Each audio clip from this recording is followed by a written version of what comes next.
नमस्कार, मैं रवि शुक्ला CNN 24 के हिंदी समाचार में आपका स्वागत है। चलिए देखते हैं आज का हिंदी समाचार। सिलचर गुवाहाटी सड़क की खराब हालत के कारण पिछले 10 दिनों से मालवाहक वाहनों के फंसे होने से दैनिक जरूरतों की चीज़ों की कीमतें आसमान छू रही है। शनिवार को सिलचर के मुख्य बाजार फाटक बाजार सहित अन्य बाजारों में भारी भीड़ देखी जा रही है। शहर के विभिन्न इलाकों में आम लोगों के लिए सब्जी खरीदना आसान नहीं है। हालांकि सरकार और प्रशासन की ओर से आम लोगों के लिए कीमतें नहीं बढ़ाने का आदेश है। रोजमर्रा की जरूरी सब्जियों के दाम गैरकानूनी तरीके से बढ़ रहे हैं। दूसरी ओर मेघालय की सड़कें 10 दिनों से बंद है। मेघालय में जगह जगह भूस्खलन हुआ है, जिसके परिणाम स्वरूप राज्य की सड़कें खराब हो गई है। फंसे हुए मालवाहक वाहनों के चालकों को अत्यधिक पीड़ा का सामना करना पड़ रहा है। মরিচ কত 200 আর আলু আলু তো খুচরা 45 আর পেঁয়াজ পেঁয়াজ 50 টাকা বেচাম পাইকারি 40 টাকা আর আপনার আদার যেগুলো সামগ্রী আছে সেগুলোর দাম কত? তো যে যতটা পারে অত যে ব্যস্ত আছে, কেউ ব্যস্ত আছে 60, কেউ ব্যস্ত আছে 80 এরকম, মানে যে যেরকম খুশি। যে যেরকম দাম মানে পাইকারি রেটে যেরকম যে খুশি। আমরা তো এখন মানে দাম কিনা জিনিসপত্র বাড়ছে না? বেশি বেশি দাম। বেশি। আপনারা মাল কইতে কেন? আমরা তো পাইকারি দিই মানে গাড়ি ঘোড়া বন্ধ থাকা ফাটা বাজারে রেট বেশি না? নয় বেশি ফাটা বাজার থেকে বেশি দিয়ে কিনে আনুন আছে। হয়, যে অতিরিক্ত দাম। প্রত্যেকটা মালও 20 টাকা কেজিতে বেশি, 30 টাকা কেজিতে বেশি প্রত্যেক মালও। প্রত্যেক মাল। বেগুন পাইকারি আনতে লাগে 55, 50 আর বেচতে লাগে 70 টাকা। শশা কেজি কত? শশা শসা পাইকারি 50 টাকা আছে, আপনারা কত বছর? আমরা 60 টাকা। আর ভেন্ডি কত বছর? ভেন্ডি ভেন্ডি আছে 50, 40 পাইকারি। পেঁয়াজ কত বছর? পেঁয়াজ তো পাইকারি 40। আর বেশি আমরা রসুন? 50। রসুন রসুন আছে 220 টাকা পাইকারি। আর আদা কত? আমরা বেশি আদা আদা 150 টাকা কেজি। কেজি পাইকারি। মানে সবচেয়ে দাম বেশি কি দাম মরিচের নি? সবচেয়ে মরিচের দাম বেশি। সবচেয়ে শিলং বন্ধ থাকায় মরিচের দাম বাড়ছে। দাম বাড়ি গেছে। मक्का में पवित्र हज अदा करते समय कछार जिले के रहने वाले एक हज यात्री की मौत की खबर सुनकर लोगों में दुख का माहौल है। काटीघोरा के बुरुंगा निवासी मोहिउद्दीन की मौत हो गई, जिनकी उम्र अनुमानिक 60 वर्ष है। उन्होंने शुक्रवार की रात मक्का के एक अस्पताल में अंतिम सांस ली। पारिवारिक सूत्रों के मुताबिक हज के बाद ईद के दिन अचानक उनके पेट में दर्द हुआ, फिर उन्हें अस्पताल में भर्ती कराया गया। अस्पताल में इलाज के दौरान उनकी मौत हो गई। उनके परिवार में उनकी पत्नी, 5 बेटे और 2 बेटियां हैं और इस मौत से परिवार और रिश्तेदारों में शोक की लहर छा गई है।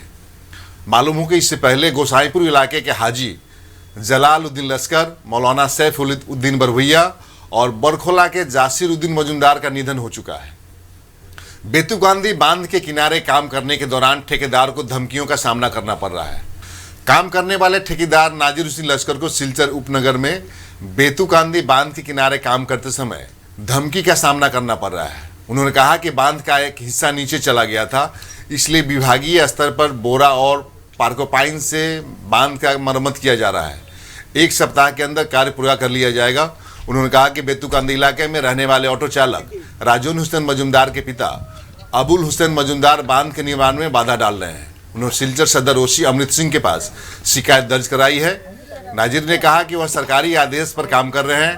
अगर इस तरह से काम में बाधा आएगी तो वह समय पर काम पूरा नहीं कर पाएंगे, इसलिए उन्होंने पुलिस प्रशासन से आरोपी राजीव मजुमदार को जल्द से जल्द गिरफ्तार करने की मांग की। একটা আমার রিকোয়েস্ট, এই গাঁওর একটা ছেলে রাজন মজুমদার, এ অটো চালায়। তার বাবা হইল আবুল হোসেন মজুমদার। তার বাসা হইল কারার পার। এ ছোট বাচ্চা, এখানে আওয়ার বাদে অফিস স্টাফরে গালাগালিও করে, আমরা লেবার ডে গালাগালিও করে, আমার নাম ধরিও গালাগালিও করে। ঠিক হয় তার ভাগ হয়ে আটিতে পারে না, এনে আসে না, কিন্তু স্ব মালিক যাইটা কোনো একটা গুন্ডামি করে।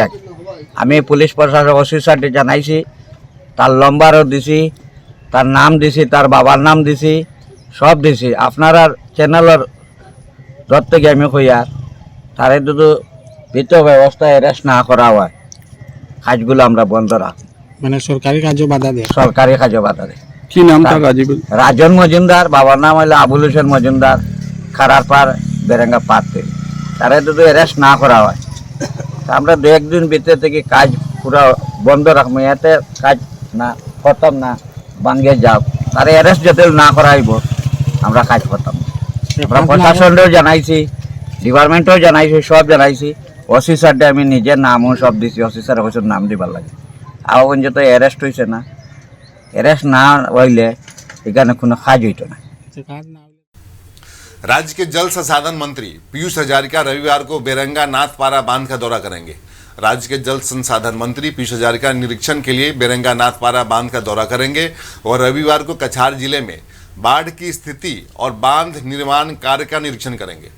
वर्तमान बेरंगा नाथपारा बांध नवीनीकरण कार्य युद्ध स्तर पर चल रहा है। 2 दिन के अंदर बांध का काम पूरा कर लिया जाएगा। कुछ दिन पहले बेरंगा में नाथपारा बांध का एक हिस्सा टूट गया था, जिससे लोगों में दहशत फैल गई थी।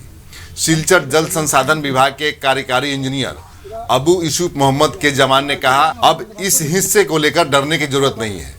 इस हिस्से के बारे में डरने का कोई कारण नहीं बनता है। নমস্কার, আমি গৌতম তালুকদার। এখন আমি CNN 24 থেকে আমি বেরেঙ্গা নাথপাড়ার এই যে ইএনডি বাঁধের এখানে আছি। আমরা আজকে এখানে আপনাদেরকে দেখাবো গত কয়েকদিন ধরে যে এখানে যে একটা প্যানিক সৃষ্টি করা হয়েছিল যে বাঁধ ভেঙে গেছে বা বাঁধ ভেঙে যাওয়ার পরে শিলচরে বন্যা হবে, এটা সম্পূর্ণ মিথ্যা প্রমাণিত হয়েছে। আমরা দেখতে পাচ্ছি যে ইতিমধ্যে কাজ পুরো কমপ্লিট হয়েছে। আমার সঙ্গে আছে রাজু চৌধুরী। রাজুকে আমি বলবো কিছু কাজ দেখানোর জন্য, বা এখানে যারা কাজ করছেন উনি বললেন যে কিছু পোর্টাল চ্যানেলগুলো আসছে, এসে এখানে কিছু মিথ্যা কথা তুলে ধরছে এবং কিছু লোক আছে যারা বাঁধের কিছুই মানে ক্ষতি হয়নি, মধ্যেখানে একটু ডেবে ছিল, ওটা এখন পরবর্তী সময়ে এটা ঠিক করা হয়েছে। প্লাস বিভাগীয় ইঞ্জিনিয়ার এবং যারা আছেন দায়িত্বে তারা সবসময় এখানে নজর রাখছেন। ইতিমধ্যে এখানে যে মাটি পেলানোর কাজ শেষ হয়ে গেছে, এখন নিচে বালু দেওয়া হয়েছে এবং জিও ব্যাগ ফেলানো হয়েছে। আমি রাজুকে বলবো এদিকে একটু দেখানোর জন্য। এই যে আমরা দেখতে পাচ্ছি যে এখানে এই মাটি ফেলানোর কাজ শেষ, এই 2-3 দিনের মধ্যে এই কাজটা শেষ হবে বলে আমরা জানতে পেরেছি। ধন্যবাদ। যারা এই আফুয়াটা ফেলাইছে এরকম কিছু এখানে ছিল না। এখানে আগে 2012তে একটা কাজ স্যাংশন হয়েছিল প্রোটেকশনের হয়, এটা কাজটা করা হয়েছে 16। এই প্রোটেকশনের সময় প্রোটেকশনটা কয়েকটা কন্ট্রাক্টর যে প্রোটেকশনের কাজটা করছেন না, লুজ ডাম্পিংটা করছেন না, যার কারণে এখানে ডাবছে, এটা ভাঙছে না ডাবছে। আর 2022-এ যখন আমরা পুরা কাঁচার ডুবাই লাগলো, এই জায়গাটা জল আসলো না, মানে এই জায়গাটা অলরেডি হাইটেলের জায়গা, এটা লেগে কোনো টেনশন নাই, কিচ্ছু নাই। বেরেঙ্গার যেহেতু বান আছে, যে 22-এ যে মাটির কাজটা করা হয়েছে, বানটা অনেক উঁচা হয়েছে, উচ্চার কারণে এই যে মধ্যে জল যখন আসলো তখন মানে টাউন সব কিছু মানে বাড়ছে, মানে জলের হাইট যেটা আসলো বিগত দিন বেশি আসলো। কাজটাও ভালো হয়েছে, ডিপার্টমেন্ট প্রচুর লাগিয়ে থাকে, একটু করলেও মানে তারা প্র্যাকটিক্যাল তারা কাজ করে। এবার কোন জায়গায় ফাটল দেখা দিছিল এরকম? বেরেঙ্গা নাথপাড়া যেটা আসলো এটা ফাটল দিছিল না, এটা ডাবছিল। যে সবে কইছে বানটা ভাঙ গেছে, বানটা ভাঙছে না, এটা নিচে ডাবছিল। এই ডাবাটা এখন আপাতত বন্ধ করা হয়েছে, মানে এটার লাগে কোনো জল বাড়লে কোনো টেনশনের কারণ না। এটা আমি নিজে কইলাম আর কি, আমি এই জিপির পঞ্চায়েতের প্রতিনিধি নাজিব হোসেন বড়বিয়া, আমার এই বান্ধব লগে কাজ করিয়া মানে অভিজ্ঞতা হয়েছে যে এটা কোনোদিনও যেত না। এটার সামনে একটা বাঙ্গন আসলো, এটা বন্ধ করা হয়েছে, আর এটাও নিশ্চিন্ততা হয় না, এখন কিচ্ছু হইবে না, মানে কাজ চলে না। কয়দিনে মানে কাজ শেষ হয়ে যাবে? কয়দিন কাজ শেষ? এখন আমরা প্রোটেকশন দিয়ে রাখি রিভার সাইডে, আর কোম্পানি ফালাইয়ার বস্তা ফালাইয়ার, মাটির কাজ শেষ। বানটা কয়দিনে কমপ্লিট হয়ে যাবে? এর মধ্যে আর 1-2 দিন লাগবে, শেষ হয়ে যাবে। আপনারা এই কাজ করতে কোনো অসুবিধার সম্মুখীন হন? আমরা এখানে তো কোনো অসুবিধা নাই, আমরা এখানে মানুষগুলো ভালো, সব কিছু সব লাগিয়ে থাকি, কিন্তু বাইরে থেকে না সোশ্যাল মিডিয়া লইয়া অনেক ফেসবুকরা বার হয়েছে, ফেসবুকও দিয়া তার লাইভ বাড়াইতে করে, তার করতে করি, মানে আতঙ্ক ফেলায়, মানে আমি প্যানিক সৃষ্টি করে, প্যানিক সৃষ্টি করে, মানে এটাও একটা প্রবলেম। আর কোনো দুই নম্বর কোনো প্রবলেম নাই আমরা এখানে। ডিপার্টমেন্টের তরফ থেকে যারা কেউ আইছিল? হ্যাঁ, প্রচুর থাকে। একটু আগে ইঞ্জিনিয়ার স্যার আসলা, SDO স্যার আসলা, রাতেও আইন, একটা তো আইন, দেড়টা তো আইন, আমার লোক কন্ট্যাক্ট কোনো সব ফটো আছে, যে সময় আই কেন ফটোটা নিয়ে জিওটেক ফটো সব আছে, তারা মানে খুব বেশি মানে চেষ্টা নিয়ে রাখেন, সবসময় তারা লাগিয়ে দেখুন। আমার দেখা মতো আমি ব্লাড কন্ট্রোলের লগে যেদিন জড়িত আছি তখন থেকে দেখিয়া থাকি মানে তারা যেটা চিন্তাধারা সবসময় ভালো চিন্তাধারা থাকে। ডিপার্টমেন্টের करोड़ों रुपए की हीरोइन के साथ एक तस्कर गिरफ्तार। शुक्रवार की रात गुप्त सूचना के आधार पर पुलिस ने साल छपरा इलाके से S11EC 4513 नंबर की गाड़ी की तलाशी ली और 47 साबुन की पेटियों से 974 ग्राम संदिग्ध हीरोइन जब्त की। शरीकुद्दीन लश्कर नाम के 24 वर्षीय युवक को गिरफ्तार किया गया। गिरफ्तार व्यक्ति भागा बाजार हवाई थांग इलाके का रहने वाला है। कछार के पुलिस अधीक्षक विमल महतो ने एक प्रेस कॉन्फ्रेंस के जरिए बताया कि जब्त हीरोइन की बाजार कीमत करीब 5 करोड़ रुपए है। उन्होंने बताया कि जब्त की गई हीरोइन बिक्री के लिए राज्य के बाहर से कछार जिले में लाई गई थी।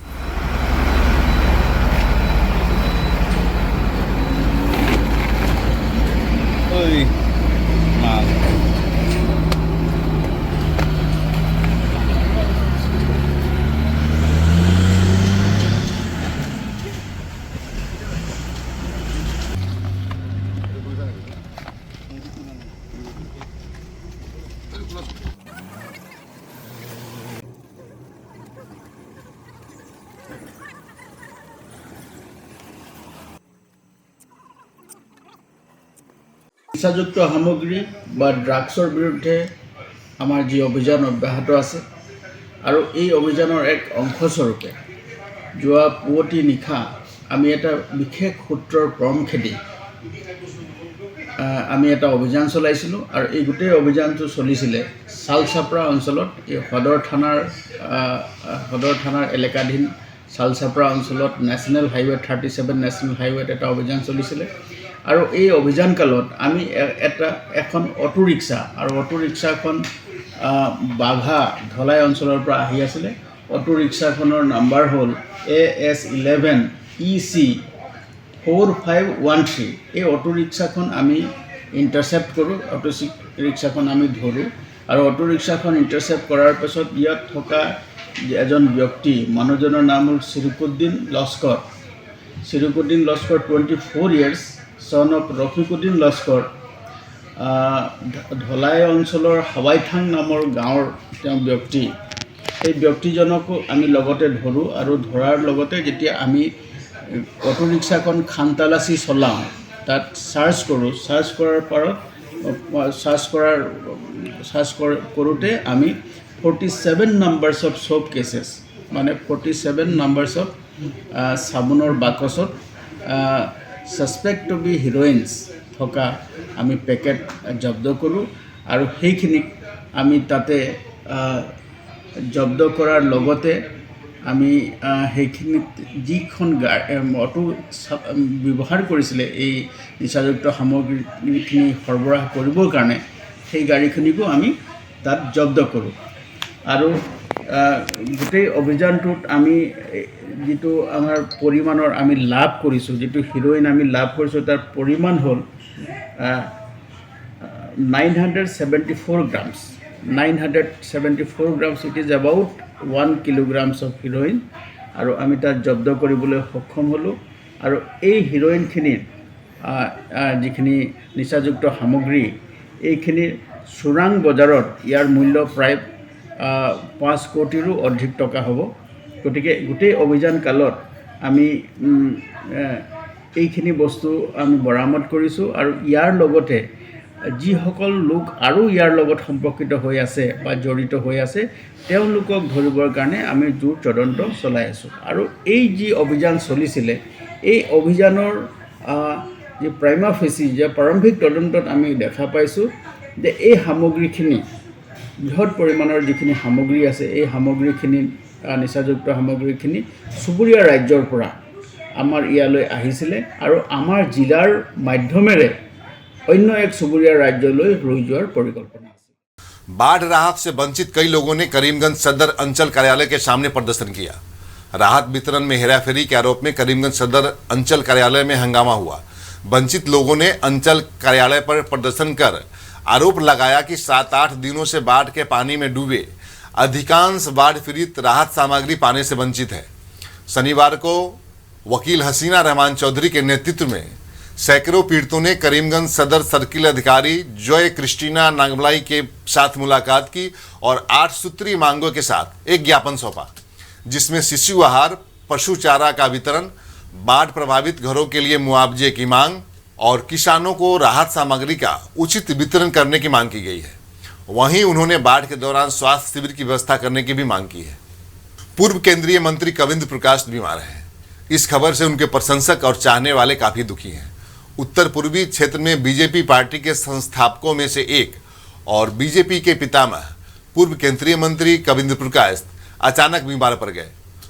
पूर्व केंद्रीय मंत्री के बेटे कर्नाल प्रकाश ने बताया कि पिता कविंद्र प्रकाश मंगलवार को बाथरूम में गिर गए थे। उसके बाद डॉक्टर के पास ले जाया गया, तब डॉक्टरों ने बताया कि उन्हें स्ट्रोक हुआ है। तब से कविंद्र बाबू का घर पर ही इलाज चल रहा है। इस बीच डॉक्टर अभिजीत स्वामी, डॉक्टर तीर्थंकर राय और डॉक्टर डीजे शर्मा पूर्व केंद्रीय मंत्री का इलाज अपनी देखरेख में कर रहे हैं। डॉक्टरों ने बताया कि कविंद्र प्रकाश की शारीरिक स्थिति में धीरे धीरे सुधार हो रहा है। मध्य धुलाई के रुकनी जीपी के रखाल टीला बिल्ला टीला में बाइक चोरों का आतंक फिर से बढ़ गया है।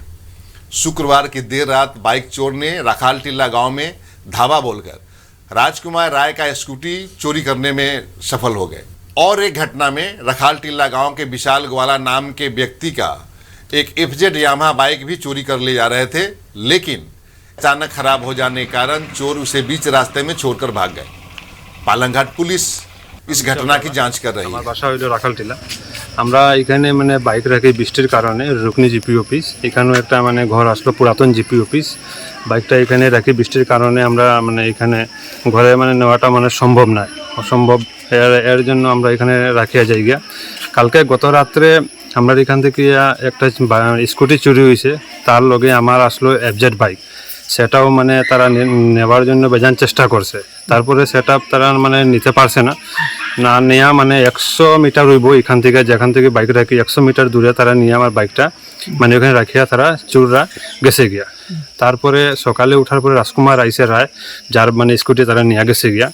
তো হ্যাঁ আবার পরে এখানে জায়গা নাই, তখন আমার ফোন করছে যে আমার বাইক নাই আর তার স্কুটি নাই। তখন আমি আইলাম, আইয়া দেখি যে হ্যাঁ সত্যি কথা, আমার বাইকও নাই, তার স্কুটিও নাই। পুলিশ জানাইছেন নি আপনারা? হ্যাঁ, পরে আমরা পালংঘাট আউটপোস্টে আমরা ফোন করিয়া আমরা কইছি যে ওরকম ব্যাপার, ওরকম হয়েছে, ওরকম চুরি হয়েছে। তখন তারা আইসে দুইজন, আইয়া এইখানেও তারা সব কিছু ডিটেলস লইয়া গেছে। তারপরে তারা কইছে একটা FIR দেওয়ার জন্য। তারা কে করে এইগুলা? লোকাল না, এটা বাইরে মানুষ? এগুলা তো এটাই তো আমরা জানতে চাই, যেগুলা কেনে হর আজ পর্যন্ত এরকম কিছু হয়েছে না। রাত্রে 12টা 11টা সন্দেহ লোকাল না বাইরে? এটা সন্দেহ তো আমরা এখন কিছু কইতাম পারি আর না। যতটুকু হইব মানে লোকাল হইব বা বাইরে হইব, অত ওইরকমই হইব। কালকের যে ঘটনাটা হয়েছে এটা অত্যন্ত দুঃখজনক। মানে রাত্রে কয়টা হইব? রাত্রে এটা তো আমরা কইতাম পারতাম না, তবুও মোটামুটি রাত্রে বৃষ্টি যে সময় দিছে 2-2:30টার সময়, ওই সময় ঘটনাটা হয়েছে। আজকে কে লেগে হয়েছে এবং যে বা যারাই করুক, যেই হোক না কোনো দুষ্কৃতি, আমরা প্রশাসনের কাছে অনুরোধ করছি যত জলদি হোক পাকড়াও করা হোক এবং শাস্তিজনকমূলক उन्हें शास्ति देवा हो। आज के हिंदी समाचार में बस इतना ही। दीजिए इजाजत। नमस्कार।